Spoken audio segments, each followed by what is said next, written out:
Bonjour à toutes et à tous et bienvenue dans la suite de cette lecture du livre sans nom, également appelé Le Bourbon Kid, auteur anonyme. Nous sommes au chapitre 3. Bon, le premier chapitre posait les bases avec un jeune homme dans un bar qui serait peut-être le Bourbon Kid, et le chapitre 2, nous aurons rencontre de deux moines suite à un massacre, on peut le dire, dans leur lieu de culte, et 30 à 40 moines avaient péri.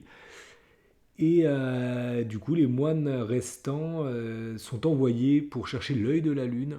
Et également, ce seraient les seuls prétendants à pouvoir arrêter ces massacres que fait le Bourbon Kid. Donc voyons voir où nous en sommes, chapitre 3, sans plus tarder, et c'est parti. 5 ans avaient passé depuis la nuit où l'homme blond à la cape et à la capuche avait fait irruption à l'intérieur du Tapioca Bar. Rien n'avait vraiment changé. Les murs étaient peut-être un peu plus jaunâtres de fumée qu'auparavant et présentaient quelques nouveaux impacts de balles perdues, mais, excepté ces quelques détails, le bar était identique à ce qu'il avait été. Les inconnus n'étaient toujours pas les bienvenus et tous les habitués étaient toujours de parfaite raclure. Notez qu'il s'agissait de nouveaux habitués. Durant ces 5 ans, Sanchez n'avait pas vraiment changé, excepté les quelques kilos qui avaient encore élargi son tour de taille. Aussi, lorsque deux inconnus à l'allure bizarre entrèrent discrètement dans le bar, il se tint prêt à leur servir le contenu de la bouteille de pisse. On aurait dit des jumeaux. Même crâne, parfaitement rasé, même teint olivâtre, même accoutrement, tunique de karaté orange et sans manches, pantalon noir bouffant et bottes pointues plutôt efféminées, noires elles aussi. Aucun code vestimentaire n'était exigé pour entrer au tapioca, mais si tel avait été le cas, ces deux-là seraient restés dehors. Souriant comme de Nigo, ils s'avancèrent vers le bar et s'immobilisèrent devant Sanchez qui, comme à son habitude, les ignora. Malheureusement, comme c'était le cas la plupart du temps, certains de ses plus désagréables clients, en d'autres termes, certains clients vraiment très désagréables, avaient remarqué l'entrée des nouveaux venus et, bien vite, le vacarme du bar fit place au silence. Le tapioca n'était en vérité pas si rempli que ça, car l'après-midi ne faisait pratiquement que commencer. Seules deux tables étaient occupées, l'une près du bar, autour de laquelle trois hommes étaient installés, et une autre à l'autre bout de la salle, au-dessus de laquelle étaient avachis deux individus particulièrement louches, bouteilles de bière à la main. Les deux groupes assis fixaient à présent les deux inconnus d'un regard sombre et insistant. Les habitués ignoraient tout des moines du bal, qui étaient plus que rares dans cette région. De même, les clients du bar ignoraient bien évidemment que ces deux inconnus habillés bizarrement étaient les premiers moines à avoir quitté l'île d'Ubal depuis des années. Kyle, le plus âgé, était de fort peu le plus grand. Son compagnon, Peto, n'était qu'un simple acolyte qui apprenait encore le métier.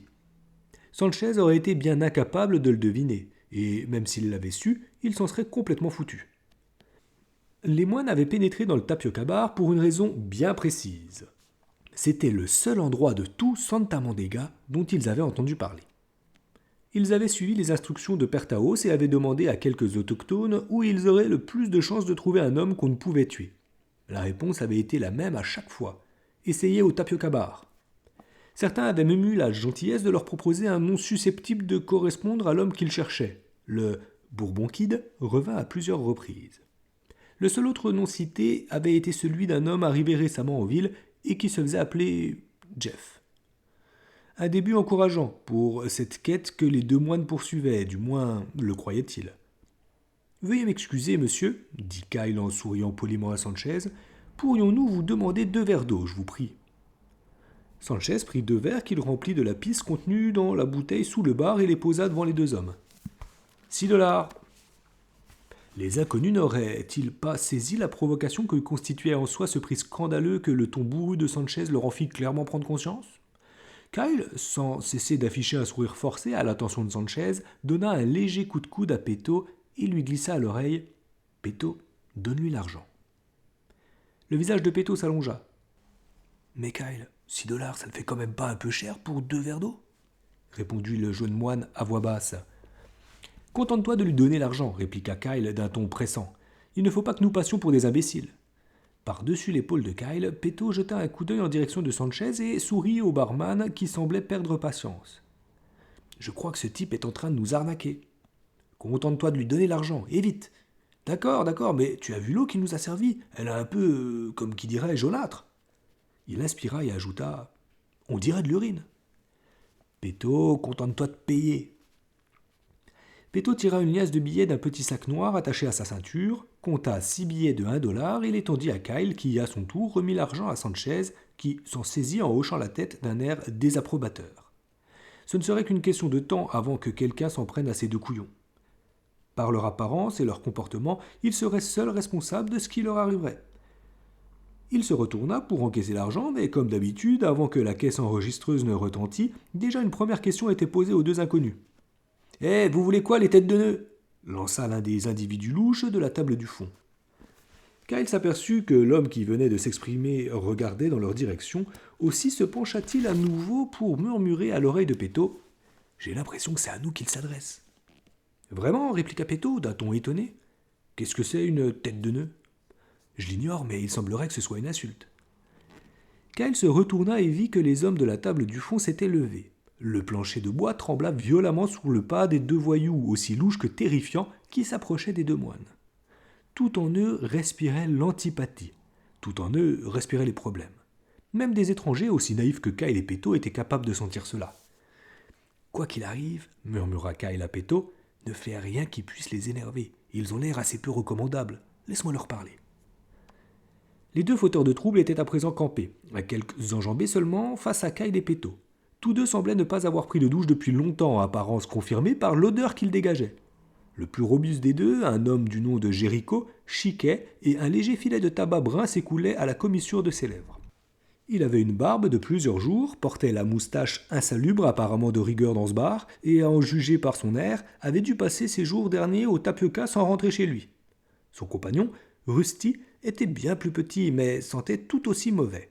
Il avait des dents noires et pourries qu'il dévoila en un large sourire à Péto. L'un des rares hommes en ville assez petit pour le regarder droit dans les yeux sans baisser la tête.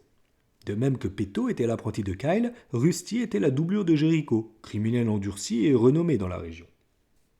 Comme pour souligner que le statut de supérieur hiérarchique lui revenait, Jéricho fut à l'initiative du premier geste agressif. Il se mit à marteler la poitrine de Kyle du bout du doigt. « Je t'ai posé une question, qu'est-ce que vous foutez ici ?»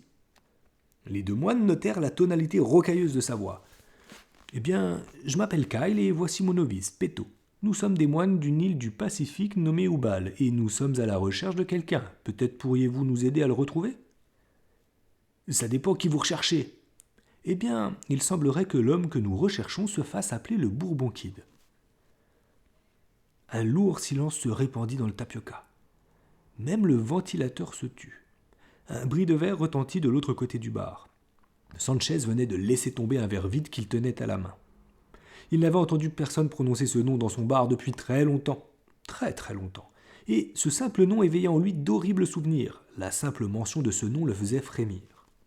Jéricho et son comparse connaissaient eux aussi ce nom. Ils ne se trouvaient pas dans le bar la nuit où le Bourbon Kid y avait fait son apparition. Ils n'avaient jamais vu le Kid, ils avaient simplement entendu parler de lui et de cette nuit où il avait bu du bourbon au tapioca. Jéricho dévisagea Kyle de plus près pour voir s'il était sérieux. Il semblait l'être. « Le Bourbon Kid est mort, grogna-t-il. Quoi d'autre ?» Connaissant Jéricho et Rusty, comme il les connaissait, Sanchez se dit que Kyle et Péto n'avaient plus qu'une vingtaine de secondes à vivre. Cette estimation pouvait sembler plutôt optimiste au moment où Péto saisit son verre et en but une longue rasade. Dès que le liquide rencontra ses papilles gustatives, il comprit que ce qu'il buvait était quelque chose d'impie et instinctivement recracha le tout avec une moue de dégoût. En plein sur Rusty. Sanchez fut à deux doigts d'éclater de rire, mais il était assez malin pour savoir qu'il était dans son intérêt de s'en abstenir. Rusty était entièrement recouvert de pisse sur les cheveux, le visage, sur sa moustache et ses sourcils. Péto avait réussi à en répandre partout. Les yeux de Rusty gonflèrent de rage à la vue du liquide doré dégoulinant sur sa poitrine. C'était humiliant. Humiliant au point qu'il eut envie de tuer Péto aussi sec.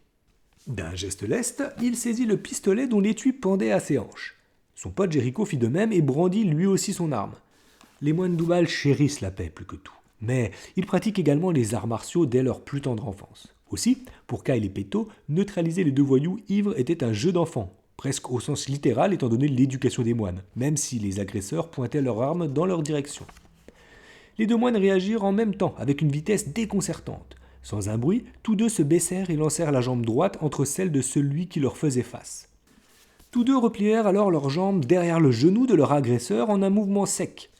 Pris par surprise et ahuris par la vitesse de l'attaque, Jéricho et Rusty ne purent que pousser un petit jappement alors que les moines se saisissaient de leurs armes. Cette attaque fut suivie presque immédiatement par le bruit sourd des deux hommes tombant à la renverse sur le plancher qui trembla sous le double impact. De la position de supériorité qui était la leur une seconde plus tôt, ils se retrouvaient à présent allongés de tout leur long sur le dos, les yeux rivés au plafond. Pire encore, les deux moines pointaient leurs propres pistolets dans leur direction. Kyle avança d'un pas et posa une botte noire et pointue sur la poitrine de Jéricho afin de l'empêcher de se relever.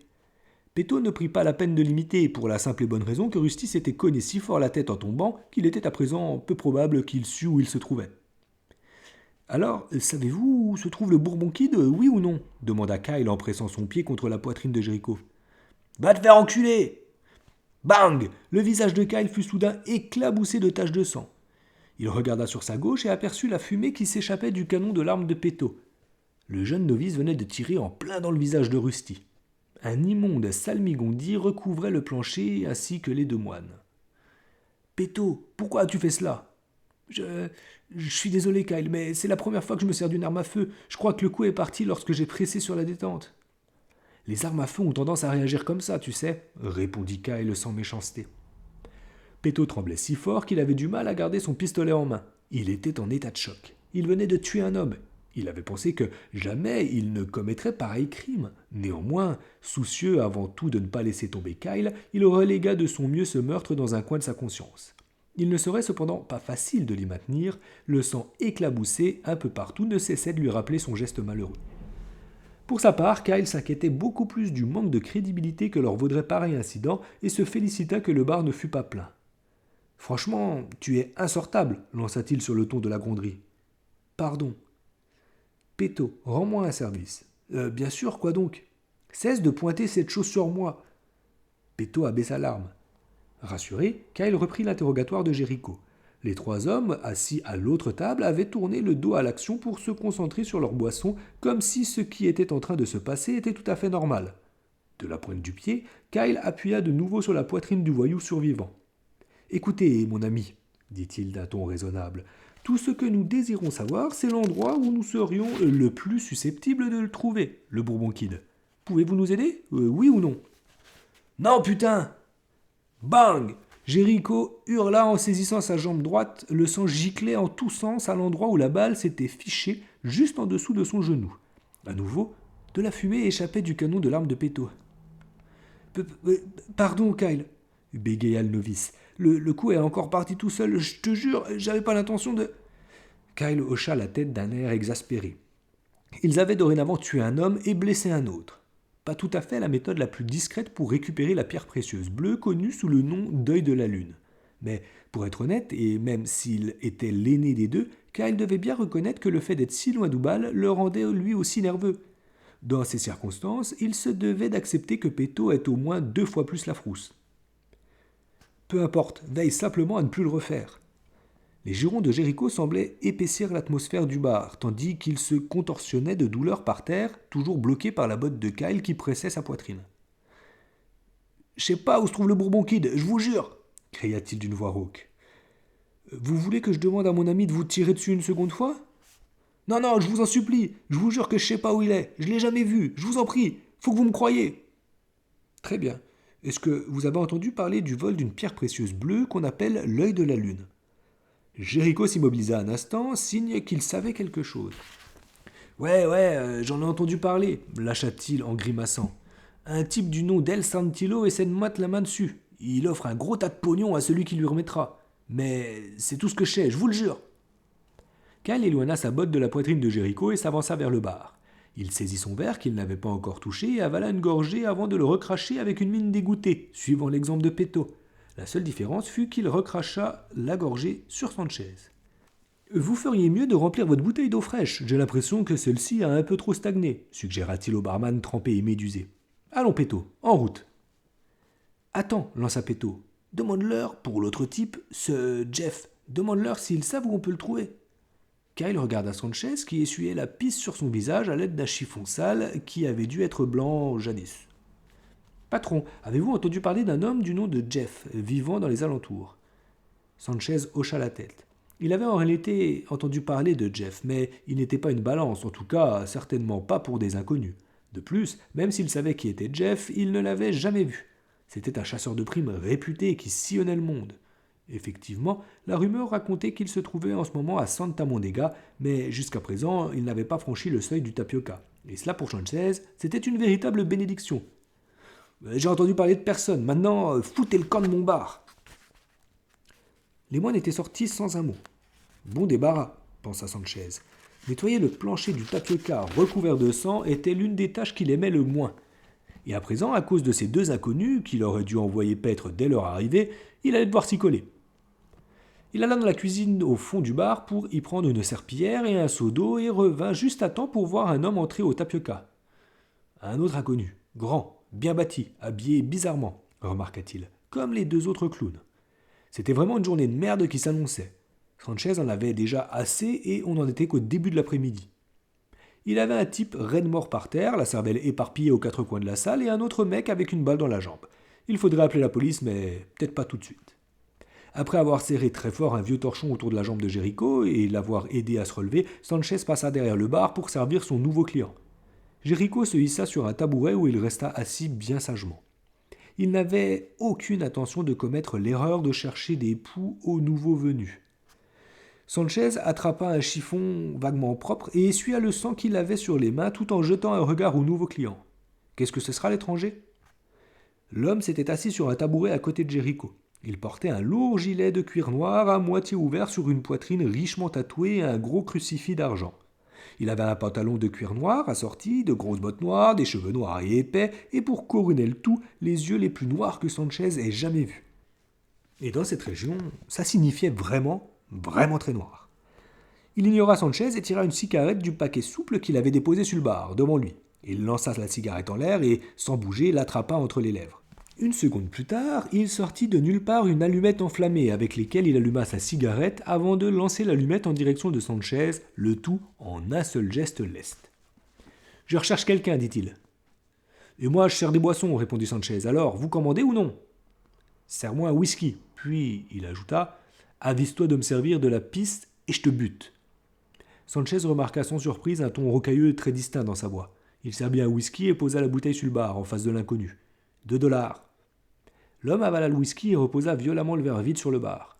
« Je recherche un homme du nom d'El Santino. Il est dans le coin ?»« $2. » Il y eut un moment d'indécision. Paiera pas ? Mais l'homme finit par sortir un billet de $5 d'une petite poche de son gilet et le posa sur le comptoir, le maintenant d'un doigt par une extrémité. Sanchez tira sur l'autre bout, mais l'homme ne lâcha pas le billet. « Je suis censé retrouver un homme du nom d'El Santino dans ce bar. Tu le connais ?» Putain, pensa Sanchez avec lassitude. Tout le monde cherche quelqu'un ou quelque chose aujourd'hui. D'abord ces deux couillons d'assassins qui viennent demander ce qu'on sait à propos du Bourbon Kid. L'évocation du nom le fit trembler intérieurement. D'une putain de pierre bleue et de ce chasseur de primes, Jeff, et maintenant un autre putain d'inconnu qui vient nous casser les couilles avec El Santino. Mais il garda ses réflexions pour lui-même. « Ouais, je le connais », fut sa seule réponse. L'homme relâcha le billet de $5 et Sanchez s'en saisit aussitôt. Alors qu'il encaissait, l'un des clients, comme il était de coutume, interpella le nouveau venu. « Qu'est-ce que tu lui veux à El Santino ?» lança l'un des trois hommes assis à la table plus proche du bar. L'inconnu vêtu de cuir ne répondit pas immédiatement. Ce fut le moment choisi par Jericho pour quitter son tabouret et sortir en clopinant. Il en avait assez vu pour la journée et la possibilité de prendre une autre balle ne l'excitait pas vraiment, d'autant plus que l'un de ces enfoirés de moines voleurs s'était barré avec son pistolet. Il enjamba comme il put le cadavre de son ami Rusty et sortit, avec la ferme résolution de ne pas y revenir de sitôt. Ce n'est qu'une fois que Jericho partit que le grand type aux yeux noirs, assis au bar, daigna enfin répondre à la question qui lui avait été posée. « J'ai avec moi quelque chose qu'El Santino recherche, dit-il, sans prendre la peine de regarder à qui il s'adressait. « Ben, t'as qu'à me le donner, j'y passerai de ta part, » répliqua l'un des hommes assis à la table. Ses compagnons éclatèrent d'un gros rire. « Pas possible. »« Bien sûr que si !» Le ton était résolument menaçant. Il y eut un déclic mécanique, tout semblable à celui d'un chien de revolver qu'on arme. L'inconnu soupira et inspira une profonde bouffée de cigarette. Les trois raclures se levèrent de table et firent 7 ou 8 pas en direction du bar. L'inconnu ne se retourna pas sur les trois hommes qui se tenaient à présent juste dans son dos. « C'est quoi ton nom ?» demande celui du milieu d'une voix sinistre.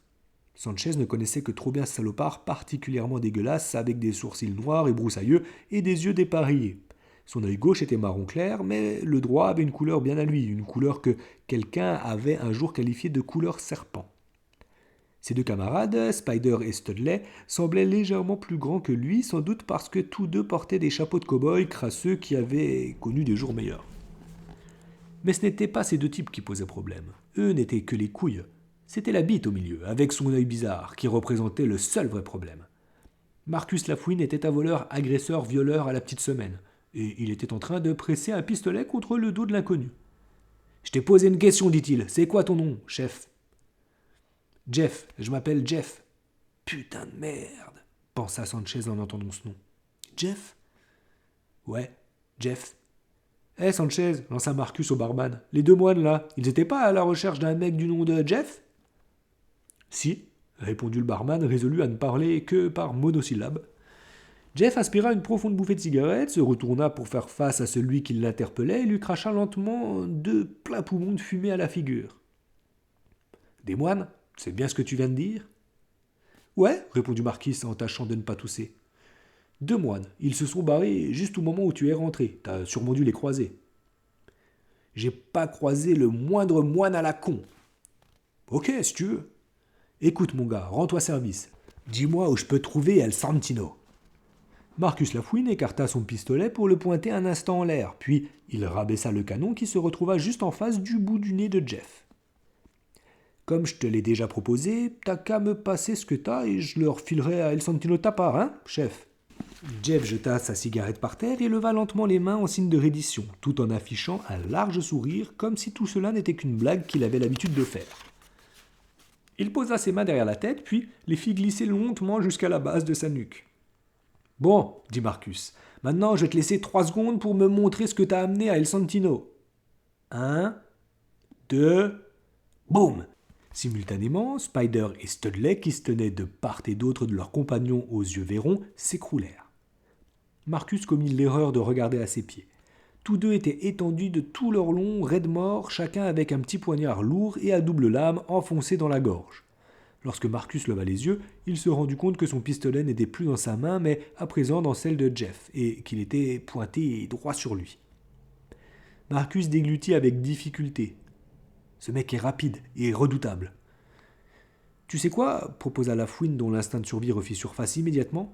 « Et si je t'emmenais voir El Santino ?»« Sois bon prince, » se répéta-t-il intérieurement. « Super idée, ce sera vraiment parfait, » répondit Jeff dans un grand sourire. « Mais avant ça, si tu nous payais 1 ou 2 whisky. »« Ouais, avec plaisir. » Après avoir traîné les corps de Rusty, Spider et Studley dans l'arrière-cour et les avoir entassés dans un coin discret, les 2 hommes se retrouvèrent au bar pour, 2 heures durant, boire du whisky. Ce fut surtout Marcus qui causa. Il imita à merveille le guide touristique détaillant par le menu des meilleurs endroits où passer un bon moment. Il indiqua également à son nouveau pote les lieux et les personnes les plus susceptibles de l'arnaquer. Jeff fit mine de s'intéresser à ce que lui disait Marcus, alors qu'en réalité l'essentiel pour lui, c'était d'avoir un compagnon de beuverie et qui de plus régalait. Heureusement pour Marcus, alors qu'il déplaçait les corps dans l'arrière-cour, il avait eu la présence d'esprit de se servir dans le portefeuille de Studley et de prendre les 3 $ que Spider avait dans la poche de sa chemise. Le portefeuille était plein de billets, assez pour que Marcus puisse payer à boire les 2 jours suivants. En début de soirée, Jeff était déjà très saoul, et ni Marcus ni lui n'avaient remarqué que le tapioca s'était considérablement rempli. Il restait encore un certain nombre de tables et de chaises vides, mais beaucoup de clients, des habitués, se tenaient dans les ténèbres. La rumeur s'était répandue que Jeff avait en sa possession quelque chose qui valait un sacré paquet de fric.